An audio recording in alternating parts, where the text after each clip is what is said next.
In the far future, humanity had spread across the solar system, building colonies on Mars, Europa, and Titan. Earth remained their home and heart, a blue-green jewel amid the darkness of space. For centuries, humans believed they were alone in the universe, until the day strange ships appeared at the edge of their solar system. The Galactic Empire had ruled over thousands of star systems for millennia. They expanded constantly, absorbing new civilizations into their vast network of planets and species. Most welcomed the Empire with open arms, eager for the advanced technology and protection it offered. Those who resisted were quickly overwhelmed. When the Empire discovered Earth, they sent a standard diplomatic vessel to make first contact. The ship was massive, nearly the size of Manhattan, and gleamed like polished silver under the distant sun. It carried representatives from 30 different alien species, all serving the Empire in various roles. Ambassador Samuel Wright watched from the United Council station as the Imperial ship approached. At 52, Sam had spent his career in diplomacy, but nothing had prepared him for this moment. He adjusted his formal uniform and tried to calm his racing heart. "They're requesting permission to dock," said Olivia Martinez, the station's security chief. Her hand rested near her sidearm, a habit formed during her years in Earth's defense forces. "Let them in," Sam replied. "Let's see what they want." The Imperial delegation was led by Lord San, a tall, slender being with shimmering blue skin and 4 arms. His eyes were pure black, revealing nothing of his thoughts as he greeted the human representatives. "We welcome Earth to the Galactic Empire," Lord San announced, his translator converting his musical language to English. "Your species shows much promise. We offer you membership, protection, and access to technologies beyond your imagination." Sam nodded politely. "We're honored by your visit, Lord San.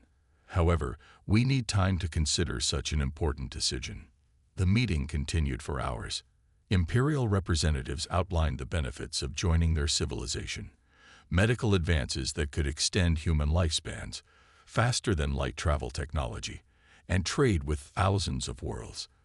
They also explained the obligations: taxes paid in resources, acceptance of imperial law above local governance, and military service requirements. That night, the United Council gathered in emergency session. Representatives from every Earth nation and off-world colony debated long into the night. "They're offering us the stars," argued Daniel Kelly, the representative from Mars Colony. "We'd be fools to refuse." "They're offering us a collar," countered Patricia Lewis from the African Union. "Read between the lines. We'd be surrendering our independence." The debate grew heated. Council records showed that member worlds of the Empire had indeed gained technological advantages, but had also lost cultural identity over time. Many species had been reduced to tourist attractions on their own homeworlds. As dawn broke over the Atlantic, Council Chairman William Foster called for a vote. The result shocked even some who had voted for it. Earth would not only decline Imperial membership, but would ban the Empire from the entire solar system. Sam couldn't believe what he was hearing when the chairman informed him of his new mission. "You want me to tell them what?" he asked, certain he had misunderstood. "Tell them they're banned from our system," Foster repeated firmly. "Effective immediately. All Imperial ships must leave within 48 hours. None may return without explicit permission." 3 days later, Sam stood before Lord San on the Imperial vessel, delivering the message that would change humanity's destiny. By unanimous decision of Earth's United Council, the Galactic Empire is hereby prohibited from entering the Sol system. This is not a request. It is a declaration. Lord San's black eyes narrowed. "You cannot be serious. No world has ever rejected the Empire." Sam smiled thinly. "Earth just did." Lord San returned to the Empire's capital world, Nexus Prime, with news of Earth's defiance. The massive planet was covered in city structures that reached into the clouds. At its center stood the Imperial Palace, a mountain of crystal and metal, where Emperor Jatal ruled over billions of beings across 2 million star systems. The Emperor sat on his floating throne, surrounded by advisors and guards. His body was partly organic and partly machine, the result of technologies that had extended his life for centuries. His 6 eyes blinked in sequence as he listened to Lord San's report. "These humans have banned us," Emperor Jotal asked, his voice echoing through the vast chamber. "A primitive species that has barely left their own planet dares to tell the Empire where it can and cannot go." "Yes, Your Majesty," Lord San replied, bowing low. "They seem to believe they can enforce this ban." The Emperor laughed, a sound like grinding metal. The court joined in, their various forms of laughter creating an eerie chorus. "Send Admiral Vexor with a small fleet," the Emperor ordered. "Show these humans the reality of their situation." Admiral Vexor was a veteran of 100 campaigns. His species resembled large reptiles, with scaled skin and powerful jaws. Numerous scars covered his body, each telling the story of another world brought under Imperial control. He commanded the warship Dominance, along with 4 support vessels. "This mission is beneath me," Vexor complained to his second-in-command. "Teaching primitives their place is work for junior officers." "The Emperor specifically requested you, Admiral," his aide replied. "These humans have shown unusual resistance. Intelligence reports suggest they may have technology they've kept hidden from our scouts." Vexor dismissed this with a wave of his clawed hand. "All species hide things. None have technology that can stand against Imperial warships." The small fleet jumped through hyperspace, arriving at the edge of the Sol system within days. As they approached the outer planets, their sensors detected unusual energy readings. "What are those?" Vexor asked, pointing at the display. His science officer studied the readings. "Unknown, Admiral. They appear to be some kind of energy field around the entire system. Nothing like this has been recorded before." "Send a probe," Vexor ordered. The small drone shot forward, transmitting data as it went. As it crossed into what appeared to be a boundary area, its signal suddenly cut off. "Launch another," the Admiral commanded, his scales darkening with anger. 3 more probes were sent. None returned data after crossing the boundary. "Enough games," Vexor growled. "Move the fleet forward. These humans will learn what happens when they challenge the Empire." As the Imperial ships advanced, they received a transmission. On the screen appeared a human woman in a blue uniform. Her dark hair was pulled back tightly, and her expression was calm but firm. "Imperial vessels, this is Commander Olivia Martinez of Earth Defense. You are entering prohibited space. By order of Earth's United Council, all Imperial ships must turn back immediately." Vexor bared his teeth in what his species considered a smile. "Human, you are addressing an Imperial Admiral. Your prohibition is meaningless. Stand down your defenses and prepare to receive Imperial representatives." Martinez's expression didn't change. "Admiral, I will repeat this only once. This system is closed to Imperial traffic. The consequences of proceeding will be your responsibility. Forward." Vexor ordered his fleet, full speed. As the 5 warships crossed the boundary, alarms blared across the flagship. Outside the viewports, space itself seemed to warp and bend. 3 of the support ships suddenly vanished, as if they had never existed. "What is happening?" Vexor roared, gripping his command chair as the ship shuddered. His science officer stared at the readings in disbelief. "They're gone, Admiral. Not destroyed. Gone. And whatever took them is coming for us next." Admiral Vexor watched in horror as his remaining support ship twisted oddly, its metal hull stretching and compressing before it disappeared from view. His own flagship, the Dominance, groaned as strange forces pulled at its structure. Warning signals flashed across every control panel. "Get us out of here," Vexor shouted to his navigation officer. "Emergency retreat." The massive engines of the Dominance fired at full power, pushing the warship back toward the boundary they had crossed. As they retreated, the strange warping effect lessened. The ship escaped, though not without damage. Several crew members had vanished along with sections of the lower decks.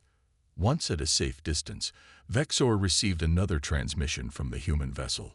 Commander Martinez appeared on screen again, her expression unchanged. As you can see, Admiral, our prohibition is not merely words. We have the means to enforce it. Please inform your Emperor that Earth and the entire Sol system are closed to the Empire until further notice. The transmission ended before Vexor could respond. He slammed his fist against his command chair, cracking the armrest. "What happened to my ships?" he demanded.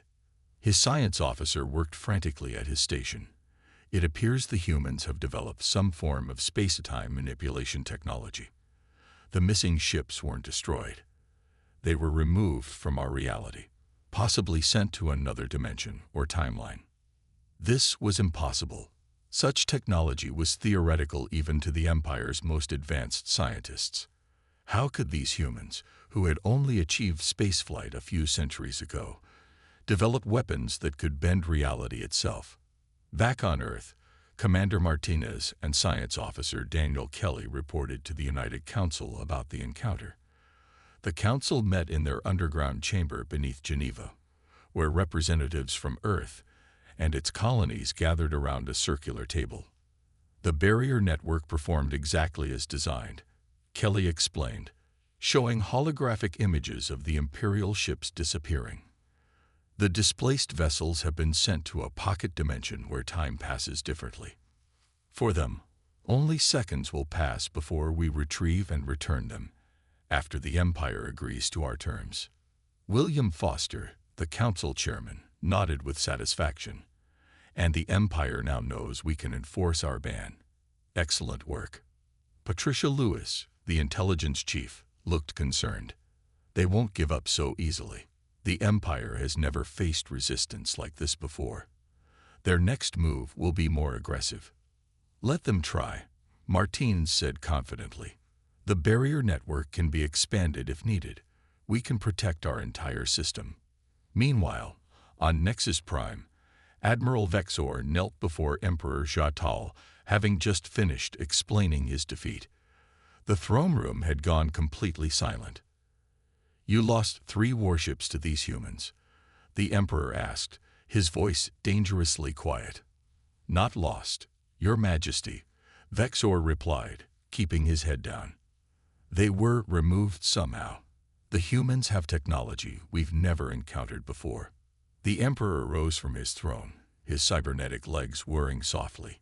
"In all my centuries ruling the Empire, no species has ever turned away our forces so effectively." The court expected an explosion of imperial rage, but instead, the Emperor seemed almost impressed. "These humans are more interesting than I thought," he said. "If their technology can do what you describe, I want it." He turned to his royal guard. "Bring me the Imperial archives on Earth. Everything we know about human history and technology." Emperor Jatal's oldest advisor, a small being with translucent skin named Kiran, approached the throne. "Your Majesty, there are rumors about Earth, ancient stories that most consider myths. It is said that Earth was once visited by the predecessors." The Emperor's 6 eyes widened. The predecessors were a legendary civilization that had supposedly ruled the galaxy millions of years before the Empire. Most believed they were just stories, but if they were real, and if humans had discovered their technology, this changes everything, the Emperor whispered. The United Council of Earth called an emergency meeting beneath Geneva. Representatives from every nation and colony gathered in the circular chamber. The room hummed with tension as Patricia Lewis, Earth's chief intelligence officer, took the center platform. "It's time we shared the truth with all of you," she began, her voice steady despite the gravity of her words. "Some of you know parts of this story, but now everyone needs to understand what we're protecting." The lights dimmed, and a holographic display activated above her. It showed an image of Antarctica, then zoomed in to reveal an excavation site deep beneath the ice. 50 years ago, a research team drilling for climate samples found something impossible, Patricia continued. 2 miles below the surface, They discovered a structure, not a natural formation, a building made of materials unlike anything on Earth. The hologram shifted to show a massive doorway carved with symbols no one recognized. Several council members gasped. When we finally gained entry, we found this. The image changed again, revealing an enormous chamber filled with strange machines and devices. At the center stood a pillar of swirling energy contained in what looked like glass. We believe this facility is at least 3 million years old, Patricia explained. It belonged to a civilization we now call the Predecessors. They visited Earth long before humans evolved, left this technology, and then vanished from the galaxy. William Foster stood up. And this is the source of our barrier network. Patricia nodded. Yes, for decades, our best scientists have been studying and reverse engineering this technology. The predecessors could manipulate the fabric of reality itself. We've only scratched the surface of what they could do, but it was enough to create our defenses. Daniel Kelly joined her on the platform. As lead scientist on the barrier network, he had spent 20 years studying the Antarctic discovery. The technology doesn't destroy matter, he explained. It shifts it into a pocket dimension we can control. We can return those Imperial ships whenever we choose, with their crews intact. Across the room, Samuel Wright looked troubled. Why wasn't the full council informed about this earlier? Security, Patricia replied simply. Even now, knowing about the predecessor site makes you targets. The Empire would do anything to get this technology. The hologram changed again, showing new images from orbital satellites. Imperial scout ships had been detected at the edges of the solar system, observing from a safe distance. They're not giving up, Commander Olivia Martinez noted. They're studying us, looking for weaknesses in the barrier. Can they find any? Asked a representative from the Mars colony. Daniel shook his head. The technology is beyond their understanding. Even we don't fully comprehend it. But there's something else you should know. He tapped his control pad, and the hologram displayed a star map of nearby systems. We've detected energy signatures matching the Antarctic facility on 3 other planets within 50 light-years of Earth. The predecessors left their technology in multiple locations. The room erupted in conversation. This changed everything. If humanity could access these other sites before the Empire. Joseph Barnes, Earth's top engineer, stood up from his seat. We've already begun construction of stealth ships designed to reach these locations undetected by Imperial sensors. Patricia raised her hand for silence. There's one more thing. Our translations of predecessor records suggest they didn't just leave. They were hiding from something. Something they feared. They scattered their technology across the galaxy, possibly as a way to preserve it for future civilizations. The council chamber went quiet as the implications sank in. William Foster finally broke the silence. So we're not just dealing with the Empire. There may be something else out there, something that frightened a civilization powerful enough to bend reality. Patricia nodded grimly. Which is why we need to master this technology as quickly as possible. The ban on the Empire isn't just about maintaining our independence. It's about giving us time to prepare for what might be coming. The Imperial diplomatic vessel Harmony docked at Earth's orbital station 1 month after Admiral Vexor's failed mission. Unlike the warships, this craft was smaller and elegantly designed, showing the Empire's more peaceful face. Senior emissary Kertok stepped out, flanked by assistants from 6 different alien species. Kertok belonged to a race known as the Volari, beams of light and energy contained within specially designed suits. His containment suit glowed with shifting colors that reflected his emotions, currently a cautious yellow-green. "Welcome to Earth space," said Samuel Wright, who had been chosen to meet the Imperial diplomat. "Your visit has been approved for 48 hours only." Kertok's suit flickered briefly blue. "Thank you, Ambassador Wright. The Emperor sends his personal greetings and wishes to express his interest in opening a dialogue with Earth." The meeting room on the station offered a stunning view of Earth below. Kertok and his team sat on one side of a long table, the Earth delegation on the other. Chairman William Foster led the human representatives. "Let's be direct," Foster began. "Your military approach failed. What does the Empire want now?" Kertok's suit pulsed a calm purple. "Simply to understand. The Empire has encountered thousands of civilizations, yet none have demonstrated technology like yours. The Emperor proposes an exchange of knowledge that would benefit both our peoples. An exchange implies both sides get something," Patricia Lewis said. "What exactly are you offering?" "Access to 200,000 worlds. Trade routes established over millennia. Medical technology that has eradicated disease across the galaxy." Kertok gestured to one of his assistants, who placed a small device on the table. The device projected images of magnificent alien cities, vast space stations, and wonders beyond human imagination. "All of this could be available to Earth," Kertok continued. "In exchange, we ask only for information about your defensive technology." Foster smiled politely. "We'll consider your offer and respond in due time." While the diplomatic talks continued on the station, Joseph Barnes worked in a hidden facility beneath the Pacific Ocean. Here, Earth's most advanced research took place, far from prying eyes. Joseph had been developing a new communication system based on Predecessor technology. "Test signal Delta 7 ready," called his assistant, a young engineer named Kate Wilson. Joseph nodded. "Send it." The machinery hummed as a signal was sent, not through normal space, but through the same dimensional fold that powered the barrier network. This communication couldn't be detected by Imperial sensors. Moments later, a response appeared on their screens. It came from a planet called Rexus IV, one of thousands of worlds under Imperial control. The message was simple. "Signal received. We stand ready." Joseph smiled with satisfaction. That makes 17 worlds now. While the Empire focused on direct negotiations with Earth, humanity had been making secret contacts with other civilizations, chafing under Imperial rule. Many had joined the rebellion quietly, waiting for Earth's signal. Back on the orbital station, the negotiations were not going well. Kertok's suit had shifted to an irritated red.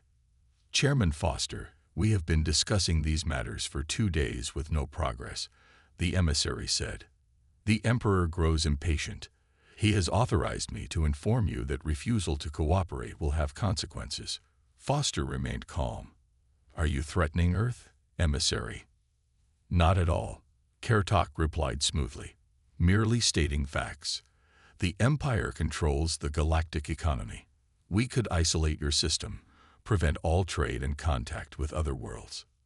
What Kertok didn't know was that Earth had already prepared for this possibility.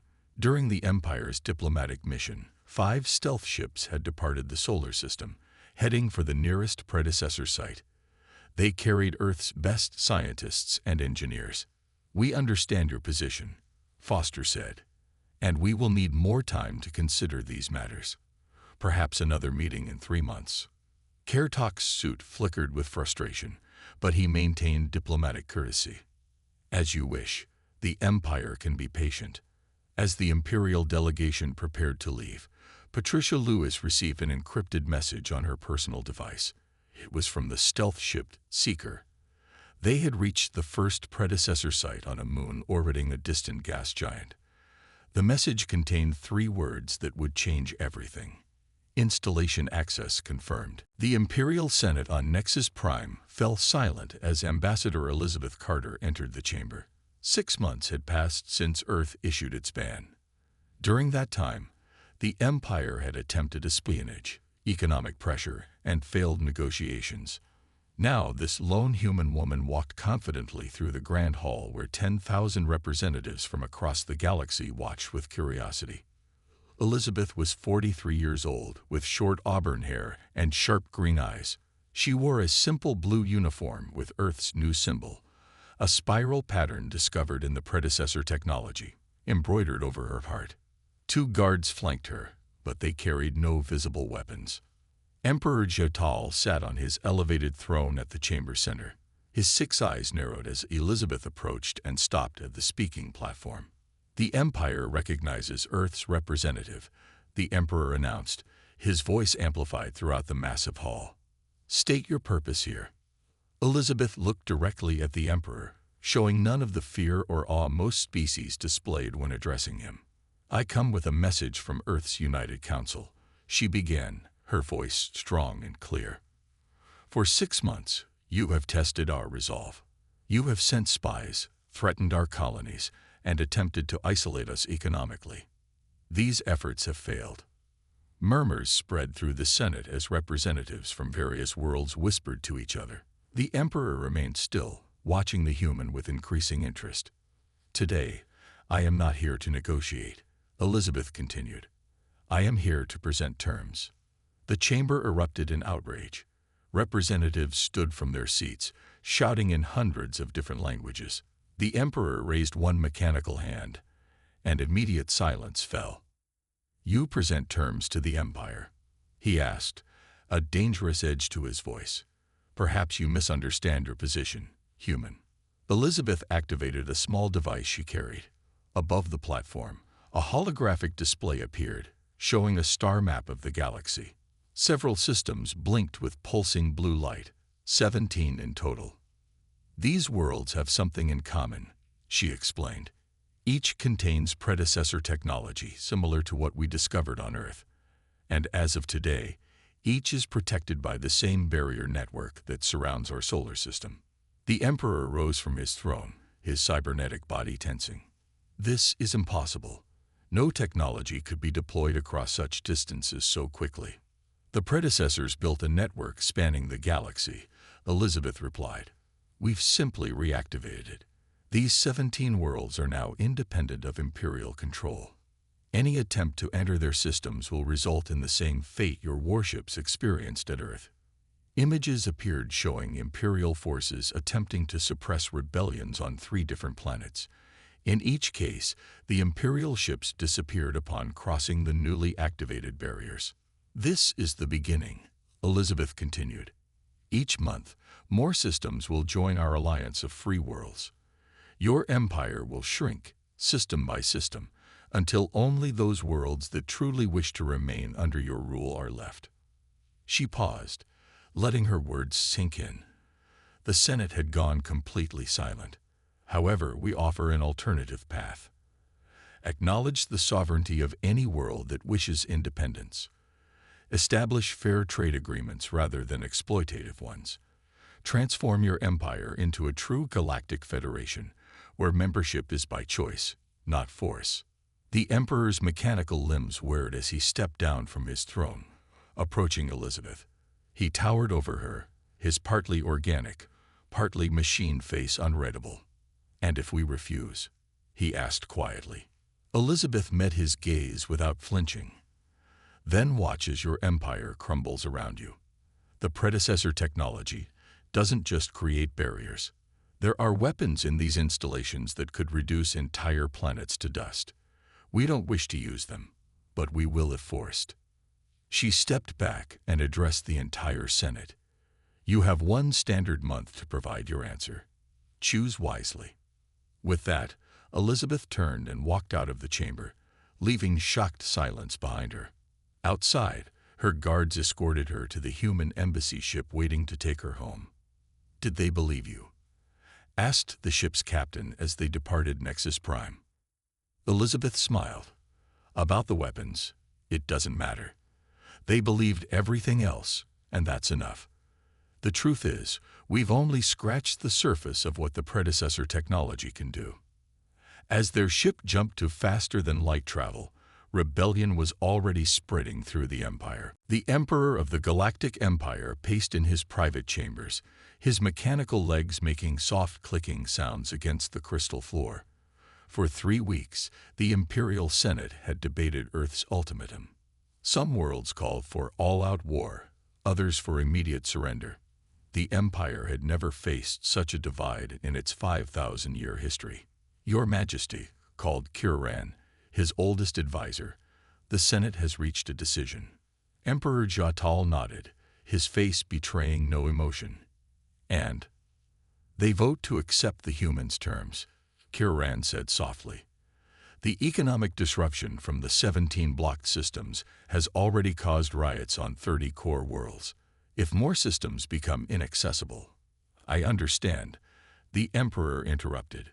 Prepare the Grand Hall for the signing ceremony. I will not have the Empire crumble during my reign. 1 month later, representatives from Earth, the 17 freed worlds, and the Empire gathered on neutral ground. A space station built specifically for this historic event. The station floated at the exact midpoint between Earth-controlled space and the Empire's territory. Fleet Admiral Jason Wilson led Earth's delegation. At 56, Jason had gray at his temples, but stood tall in his formal uniform. As the architect of Earth's defense strategy for the past decade, he had earned the right to witness this moment. The station's main chamber was designed as a perfect circle with 3 identical tables arranged in a triangle. Above them, thousands of holographic observers watched from across the galaxy. Emperor Jatal arrived with his entourage of advisors and guards. Despite the Empire's concession, he maintained his regal bearing. The leaders of the 17 freed worlds took their places, each wearing traditional clothing from their cultures. Today we sign the Saul Accords, announced the neutral mediator, a member of an ancient race known for their fairness. These agreements will reshape galactic politics for generations to come.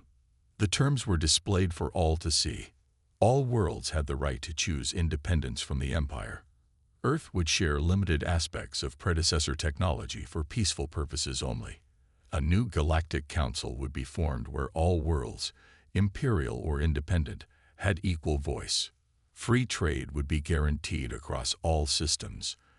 A joint defense force would be established to protect against external threats. The Emperor was the first to sign, pressing his hand against the document reader. The Empire accepts these terms, he said, his voice echoing through the chamber. We look forward to a new era of cooperation. Jason Wilson signed next. Earth agrees to these terms and will begin deactivating the barriers around systems that choose to rejoin the Empire willingly. One by one, the representatives of the freed worlds added their signatures. With the final name recorded, the Saul Accords became galactic law. 6 months later, Jason Wilson stood on the bridge of the Defender, Earth's first true interstellar warship. Built with Predecessor technology, it combined human innovation with ancient knowledge.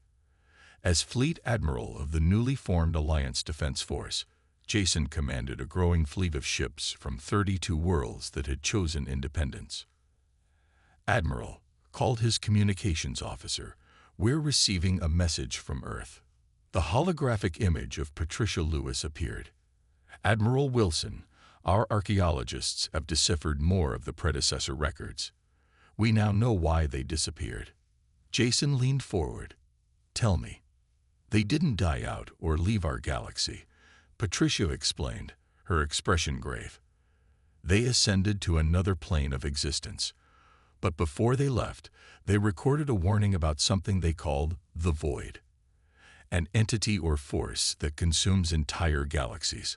According to their calculations, it will reach our galaxy within 50 years. Jason looked out at the stars visible through the viewport. "So that's why they left their technology behind. They were giving us the tools to protect ourselves." "Exactly," Patricia confirmed. "The barrier network was just the beginning. There's much more we need to learn, and quickly." Jason nodded, understanding the weight of this new responsibility. "Tell the Council we need to accelerate our research and contact the Emperor. He needs to know what's coming." As the Defender continued its patrol along the border of Alliance space, Jason realized that Earth's ban on the Empire had been just the first step in a much larger journey. Humanity had changed the galaxy once. Now they would need to save it.